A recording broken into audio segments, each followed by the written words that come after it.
Hello students, welcome back to the second part of second unit, that is human resource planning. I am Professor Taramati Nakod from Government First Grade College, Kundgold. Now in this class we are going to see the first aspect, that is essentials of human resource planning. ಅಂದರೆ ಮಾನವ ಸಂಪನ್ಮೂಲ ಯೋಜನೆಯ ಅಗತ್ಯತೆಗಳು. So ಅವನ್ನು ನಾವು ನೋಡ್ಬೋದು. ನಾಲ್ಕಿದಾವೆ. First one, combination of human resource planning with organisational plans. ಅಂದರೆ ಆರ್ಗನೈಸೇಷನಲ್ ಪ್ಲ್ಯಾನ್ ಮತ್ತು ಹ್ಯೂಮನ್ ರಿಸೋರ್ಸ್ ಪ್ಲ್ಯಾನ್ ಅದರ ನಡುವೆ ಏನಿರಬೇಕು, ಒಂದು ಸಂಯೋಜನೆ ಇರಬೇಕು. ಓಕೆ.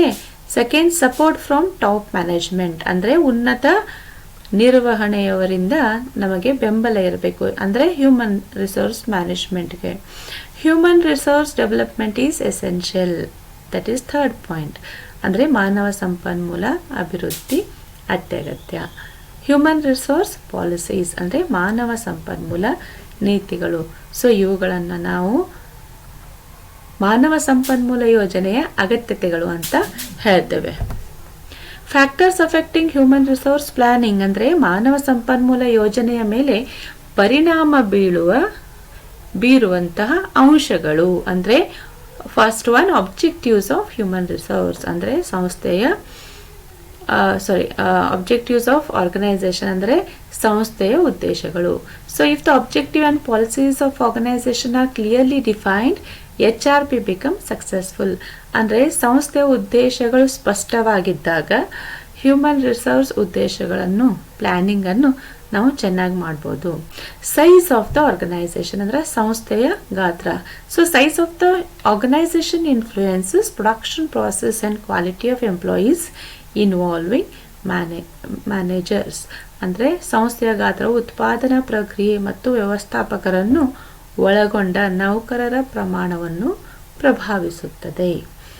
ದ ಇನ್ಫಾರ್ಮೇಷನ್ ಅಂದರೆ ಮಾಹಿತಿ. Information quality used for forecasting personal requirement is collected from many sources. ಮಾಹಿತಿ ಸಿಬ್ಬಂದಿ ಅಗತ್ಯವನ್ನು ಮುನ್ಸೂಚಿಸಲು ಬಳಸುವ ಮಾಹಿತಿಯ ಗುಣಮಟ್ಟವನ್ನು ಅನೇಕ ಮೂಲಗಳಿಂದ ಸಂಗ್ರಹಿಸುತ್ತೇವೆ. ಅಂದರೆ ಕ್ವಾಲಿಟಿ ಇನ್ಫಾರ್ಮೇಷನನ್ನು ನಾವು ಬೇರೆ ಬೇರೆ ಸೋರ್ಸಸ್ಸಿಂದ ಕಲೆಕ್ಟ್ ಮಾಡ್ತೀವಿ ಅಂತ ಅರ್ಥ. Coming to the fourth aspect, that is nature of job in organisation. ಅಂದರೆ ಸಂಘಟನೆಯಲ್ಲಿ ಉದ್ಯೋಗದ ಸ್ವರೂಪ. So HR planning or planner should give more attention on nature of job required in the organization. Human resources are required due to retirement, promotion and expansion. The human resource manager should anticipate vacancies and nature of job to ensure suitable candidates being selected. ಅಂದರೆ HR ಯೋಜಕನು ಸಂಸ್ಥೆಯಲ್ಲಿ ಅಗತ್ಯವಿರುವಂತಹ ಉದ್ಯೋಗಗಳ ಸ್ವರೂಪದ ಬಗ್ಗೆ ಹೆಚ್ಚಿನ ಗಮನ ನೀಡಬೇಕು. ನಿವೃತ್ತಿ, ಬಡ್ತಿ ಮತ್ತು ವಿಸ್ತರಣೆಯಿಂದಾಗಿ ಮಾನವ ಸಂಪನ್ಮೂಲಗಳು ಬೇಕಾಗುತ್ತವೆ. ಸೂಕ್ತ ಅಭ್ಯರ್ಥಿಗಳನ್ನು ಆಯ್ಕೆ ಮಾಡಲಾಗಿದೆಯೇ ಎಂದು ಖಚಿತಪಡಿಸಿಕೊಳ್ಳಲು ಮಾನವ ಸಂಪನ್ಮೂಲ ವ್ಯವಸ್ಥಾಪಕರು ಖಾಲಿ ಹುದ್ದೆಗಳು ಮತ್ತು ಕೆಲಸದ ಸ್ವರೂಪವನ್ನು ನಿರೀಕ್ಷಿಸಬೇಕು. Okay. Next one, time factor ಅಂದರೆ ಸಮಯದ ಅಂಶ. HR planning is both for short term and long term. Long term plans are more important for organisation. ಅಂದರೆ ದೀರ್ಘಾವಧಿ ಮತ್ತು ಅಲ್ಪಾವಧಿಯ ಯೋಜನೆಗಳು ಎರಡೂ ನಮಗೆ ಬೇಕು. ಸೊ ಅದರಲ್ಲಿ ದೀರ್ಘಾವಧಿಯ ಯೋಜನೆಗಳು ಹೆಚ್ಚು ಮಹತ್ವದ್ದಾಗಿರುತ್ತವೆ. Coming to the next aspect, that is advantages of human resource planning. ಮಾನವ ಸಂಪನ್ಮೂಲ ಯೋಜನೆಯ ಪ್ರಯೋಜನಗಳು. First one, forecasting. ನಾವು ಇವಾಗಲೇ ನೋಡಿದಾಗೆ ಎಲ್ಲಾನು ಫೋರ್ಕಾಸ್ಟ್ ಮಾಡಬೇಕು, ಹೌದಾ? ದೀರ್ಘಾವಧಿಯ ನಾವೇನು ಮಾಡ್ತಾ ಇದ್ದೀವಿ, ಪ್ಲ್ಯಾನಿಂಗ್ ಮಾಡುವಾಗ ನಾವು ಫೋರ್ಕಾಸ್ಟಿಂಗ್ ಮಾಡ್ತಾ ಇದ್ದೀವಿ. So we have to make plans for long term by making forecasting. Okay, so in that you have to see on the basis of cost, management has to take decision about target and number of persons required to be recruited immediately, ಅಂದರೆ ವೆಚ್ಚದ ಆಧಾರದ ಮೇಲೆ ನಿರ್ವಹಣೆಯ ತಕ್ಷಣವೇ ನೇಮಕ ಮಾಡಿಕೊಳ್ಳಬೇಕಾದ ಗುರಿ ಮತ್ತು ವ್ಯಕ್ತಿಗಳ ಸಂಖ್ಯೆಯ ಬಗ್ಗೆ ನಿರ್ಧಾರವನ್ನು ತೆಗೆದುಕೊಳ್ಳಬೇಕಾಗುತ್ತದೆ. ಹೌದಾ? ಎರಡನೇದ್ದು, ನಾವು ಒಂದ್ಸಲ ಇದು ಎಷ್ಟು ಜನರು ಬೇಕು ಅಂತ ಪ್ಲ್ಯಾನ್ ಮಾಡಿ ಜನರನ್ನು ನಾವು ಅಲ್ಲಿ ಅಪಾಯಿಂಟ್ ಮಾಡಿದ ಮೇಲೆ next comes training and development. ಅಂದರೆ ನಾವು ರಿಕ್ರೂಟ್ ಮಾಡಿರುವಂಥ ಎಲ್ಲ ನೌಕರರಿಗೆ ಬೇಕಾಗಿರುವಂತಹ ತರಬೇತಿಯನ್ನು ಕೊಡುವ ಮೂಲಕ ನಾವು ನೌಕರರ ಅಭಿವೃದ್ಧಿಯನ್ನು, ಅವರ ಕೌಶಲ್ಯಗಳನ್ನು ನಾವು ಹೆಚ್ಚುಪಡಿಸುವುದರಿಂದ ಅವರನ್ನು ನಾವು ಅತ್ಯುತ್ತಮವಾಗಿ ಬಳಕೆ ಮಾಡಬಹುದು.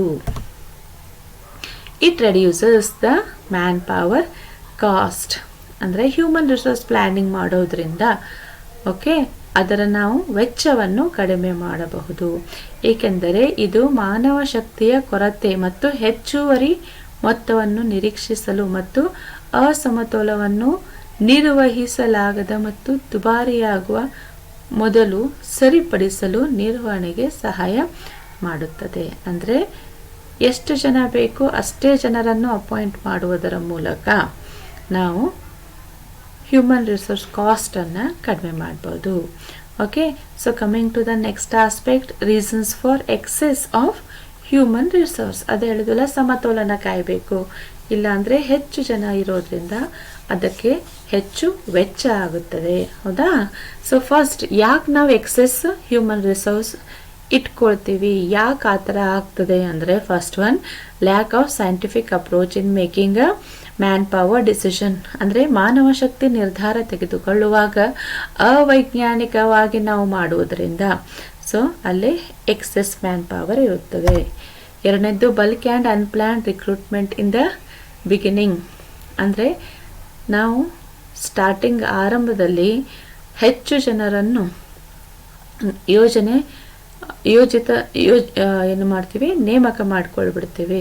ಸೊ ಅದರಿಂದ ಏನಾಗ್ತದೆ, ಎಕ್ಸ್ಟ್ರಾ ಅಪಾಯಿಂಟ್ಮೆಂಟ್ ಆಗೋದ್ರಿಂದ ಎಕ್ಸೆಸ್ ಆಗ್ತಾರೆ. Political pressure to employ more person without specific rules. ಅಂದರೆ ಕೆಲವೊಂದು ಪೊಲಿಟಿಕಲ್ ಇನ್ಫ್ಲೂಯೆನ್ಸ್ ಇರೋದ್ರಿಂದ ಹೆಚ್ಚು ಜನರನ್ನು ನಾವು ತಗೊಳ್ತೇವೆ. So unnecessary people if are appointed, the salary paid to them will be waste. Low level of performance of existing employees. ಅಂದರೆ ಹೆಚ್ಚು ಜನ ಇರುವುದರಿಂದ ಅದರ ಬಳಕೆ ಏನು ಮಾಡ್ತೀವಿ, ನಾವು ಕಡಿಮೆ ಮಾಡ್ತೇವೆ, ಅವರ ಕ್ಷಮತೆಯೂ ಕೂಡ ಕಡಿಮೆ ಆಗುತ್ತದೆ. Lack of job clarity. ಅಂದರೆ ಉದ್ಯೋಗದ ಸ್ಪಷ್ಟತೆ ಇರದಿದ್ದರೆ ಸೊ ಅಲ್ಲೇನೂ ಏನಾಗ್ತಾರೆ, ಎಕ್ಸೆಸ್ ಹ್ಯೂಮನ್ ರಿಸೋರ್ಸ್ ಇರ್ತಾರೆ. Lack of training and development efforts. ಅಂದರೆ ಸರಿಯಾದ ತರಬೇತಿಯನ್ನು ನಾವು ಕೊಡದೇ ಇದ್ದಾಗ ಜನರಿಗೆ ಕೆಲಸ ಮಾಡುವ ಪದ್ಧತಿ ಹಾಗೂ ಬೇಗ ಅದನ್ನು ಹೇಗೆ ಮಾಡಬೇಕು ಅನ್ನೋದು ಇರೋದಕ್ಕೆ ಕಾರಣ ಅಲ್ಲೇ ಹೆಚ್ಚು ನಾವು ಜನರನ್ನು ಅಪಾಯಿಂಟ್ ಮಾಡ್ಕೊಳ್ತೇವೆ. Lack of motivational factor etcetera. ಅಂದರೆ ಎಂಪ್ಲಾಯಿಗಳಿಗೆ ನಾವು ಯಾವ ಪ್ರೇರಣೆ ಕೊಟ್ಟಿಲ್ಲ, ಯಾವ ಪ್ರೇರಕಗಳನ್ನು ಕೊಟ್ಟಿಲ್ಲ ಅಂದಮೇಲೆ ಅವರು ಹೆಚ್ಚು ಕೆಲಸ ಮಾಡಲ್ಲ. So that is one of the reason for excess human resource. Coming to the fourth main aspect, selection of a right man. From the beginning we are discussing human resource planning is all about selecting a right person at a right place at a right time. ಹೌದಾ? So selection of a right man is very important and it is done on the basis of job analysis, job description. Selecting authority has to select appropriate candidate on the basis of qualification test etc. ಅಂದರೆ ಸರಿಯಾದ ಹುದ್ದೆಗಳನ್ನು ಎಲ್ಲಿ ಸರಿಯಾದ ಜನರನ್ನು ನಾವು ಆಯ್ಕೆ ಮಾಡಬೇಕು. It helps for preparing budget. ಅಂದರೆ ಪ್ಲ್ಯಾನಿಂಗ್ ಮಾಡೋದ್ರಿಂದ ನಾವು ಒಂದು ಬಜೆಟನ್ನು ತಗೊಳ್ತೇವೆ.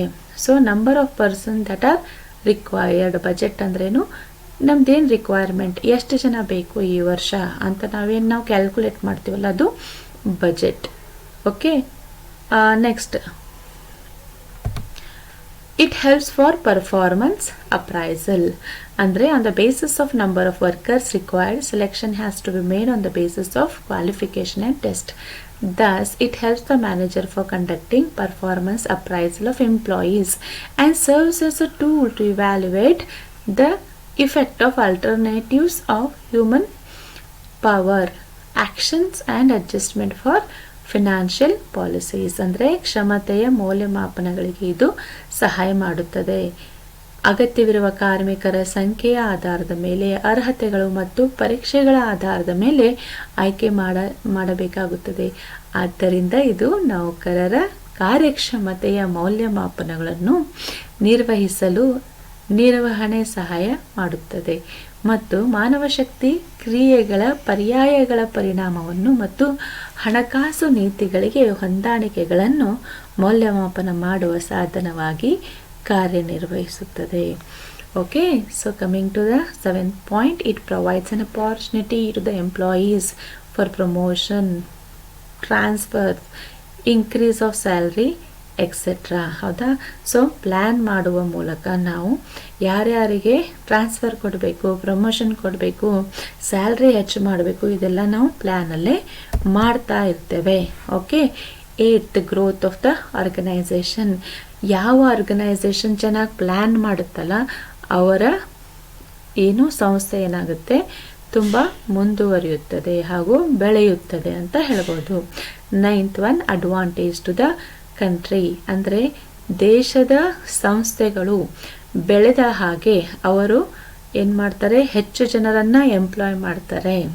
ಅವರಿಗೆ ಎಂಪ್ಲಾಯ್ಮೆಂಟ್ ಅಪಾರ್ಚುನಿಟಿ ಕೊಡುವುದರ ಮೂಲಕ ದೇಶದ ಒಂದು ಬೆಳವಣಿಗೆಗೂ ಕಾರಣವಾಗ್ತಾರೆ. So it is an advantages to the country. It helps for optimum use of human power or human resources. ಅಂದರೆ ಹ್ಯೂಮನ್ ರಿಸೋರ್ಸ್ ಪ್ಲ್ಯಾನ್ ಮೂಲಕ ನಾವೇನು ಮಾಡ್ತೀವಿ, ಬೇಕಾದ ಜನರನ್ನು ಸರಿಯಾಗಿ ನಾವು ಎಂಪ್ಲಾಯ್ ಮಾಡಿ ಅವರನ್ನು ನಾವು ಉಪಯೋಗ ಮಾಡ್ತೇವೆ. 11th one, it helps for improvement in overall business planning process. It is an integral part of overall business planning.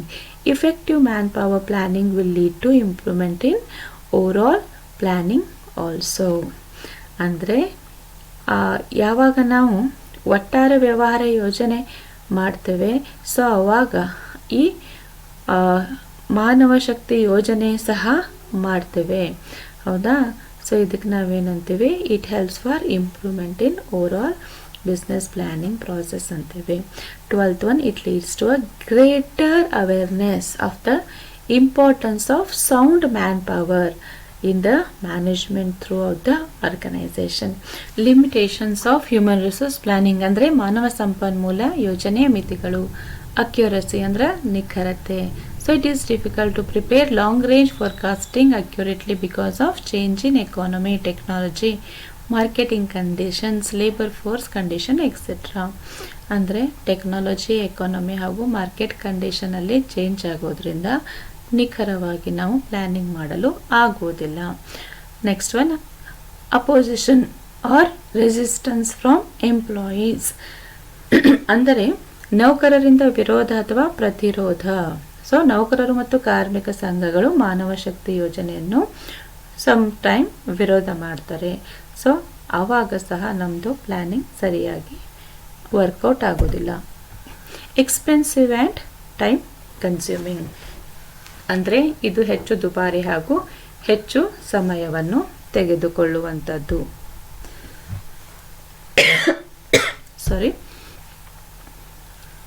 Ignore the qualitative aspect.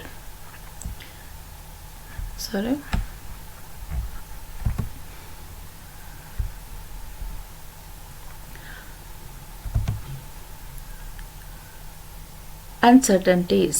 So uncertainties, this is common in manpower practice in India due to seasonal unemployment, labor turnover, absenteeism etc.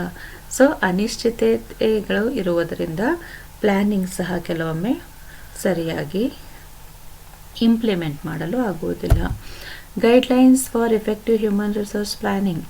So ಇದು ಮಾರ್ಗಸೂಚಿಗಳು. Okay, planning should balance with other organisational plans must be considered as an integral part of corporate.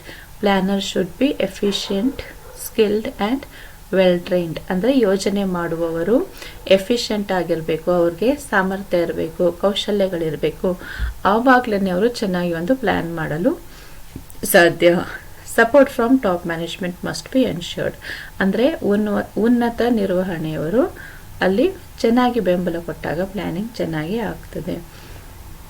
Personal records must be up to date and readily available. ಅಂದರೆ ಸಿಬ್ಬಂದಿ ದಾಖಲೆಗಳನ್ನು ನಾವು ನವೀಕರಿಸಬೇಕು, ಹಾಗೂ ಇದು ಸುಲಭವಾಗಿ ಲಭ್ಯವಿರಬೇಕು.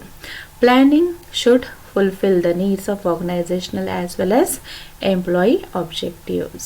Data collection, planning techniques and methods must be well designed and timely revised. Now you can see this is a human resource planning steps or processes.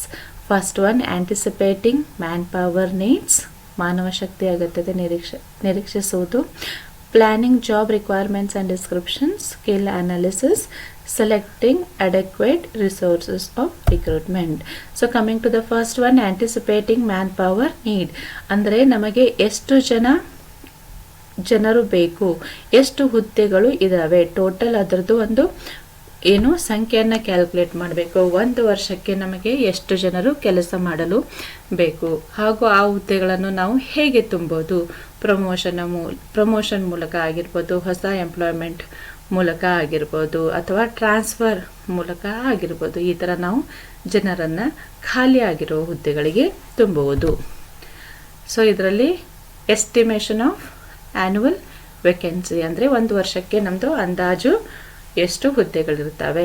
Long range estimation of vacancies ಅಂದರೆ ಖಾಲಿ ಹುದ್ದೆಗಳ ದೀರ್ಘ ಶ್ರೇಣಿಯ ಅಂದಾಜು. ಸ್ಥಿರ ಕನಿಷ್ಠ ವ್ಯಕ್ತಿ ನಿರ್ದಿಷ್ಟತೆಯ ಅಗತ್ಯತೆಗಳು ಅಂದರೆ fixed minimum plan requirement. Then ಅಂದಾಜುಗಳ ನಿರ್ದಿಷ್ಟ ಸ್ಥಾನ ಅಂದರೆ specific position of estimations. Coming to the second, planning job requirement and descriptions ಅಂದರೆ ಯೋಜನೆ ಕೆಲಸದ ಅವಶ್ಯಕತೆಗಳು ಮತ್ತು ವಿವರಣೆಗಳು. In case of human resource planning, job requirement and job descriptions are also essential. While preparing planning, job requirement must be clearly stated with which help for performing. ಯಾವ ಥರ ನಮಗೆ ಕೆಲಸದ ಅವಶ್ಯಕತೆ ಇದೆ, ಸೊ ಅದನ್ನು ಯಾರು ಮಾಡ್ತಾರೆ ಅದನ್ನು ನಾವು ಮೊದಲೇ ಚೆನ್ನಾಗಿ ಫಿಕ್ಸ್ ಮಾಡಬೇಕು. ನೆಕ್ಸ್ಟ್ ಒನ್ ಹೇಗೆ ಮಾಡ್ತೀವಿ ಅಂದರೆ observation of employee while performing their duties, a study of specially maintain diaries, discussion with a concerned heads or supervisor etcetera. ಅಂದರೆ ಉದ್ಯೋಗದ ವಿವರಗಳಲ್ಲಿ ನಾವು ನೌಕರರ ತಮ್ಮ ಕರ್ತವ್ಯಗಳನ್ನು ನಿರ್ವಹಿಸುವಾಗ ಅವಲೋಕನ ಮಾಡುವ ಅಗತ್ಯ ಡೇಟಾ ಒದಗಿಸುತ್ತದೆ. ವಿಶೇಷವಾಗಿ ನಿರ್ವಹಿಸಿದ ದಿನಚರಿಗಳ ಅಧ್ಯಯನ ಮಾಡುವುದರ ಮೂಲಕ ಹಾಗೂ ಸಂಬಂಧಪಟ್ಟ ಮುಖ್ಯಸ್ಥರು ಅಥವಾ ಮೇಲ್ವಿಚಾರಕರೊಂದಿಗೆ ನಾವು ಚರ್ಚೆ ಮಾಡಿದಾಗ ನಮಗೆ ಇದರ ಒಂದು ಮಾಹಿತಿ ಸಿಗುತ್ತದೆ. ಸ್ಕಿಲ್ ಅನಾಲಿಸಿಸ್ ಅಂದರೆ ಕೌಶಲ್ಯಗಳ ವಿಶ್ಲೇಷಣೆ. The man power planning is to find out the type of skills required in different job. It analyzes in different terms of the job description and job analysis. ಅಂದರೆ ವಿಭಿನ್ನ ಉದ್ಯೋಗಗಳಲ್ಲಿ ಯಾವ ರೀತಿಯ ಕೌಶಲ್ಯಗಳನ್ನು ಕಂಡುಹಿಡಿಯುವುದು ಮತ್ತು ಮಾನವ ಶಕ್ತಿ ಯೋಜನೆ ಮಾಡುವುದು. ಸೊ ಉದ್ಯೋಗದ ವಿಶ್ಲೇಷಣೆ ಮತ್ತು ವಿವರಣೆಗಳನ್ನು ವಿಶ್ಲೇಷಿಸುವುದು. Last one, selecting adequate sources of recruitment ಅಂದರೆ ಯಾವ ನಾವು ಮೂಲಗಳಿಂದ ಜನರನ್ನು ನೇಮಕಾತಿ ಮಾಡಿಕೊಳ್ಳುತ್ತೇವೆ ಎನ್ನುವುದನ್ನು ಇದರಲ್ಲಿ ನಾವು ಸ್ಟಡಿ ಮಾಡ್ತೇವೆ. So with this I am going to complete the second part of unit 2. Meet you all in the next class. Thank you.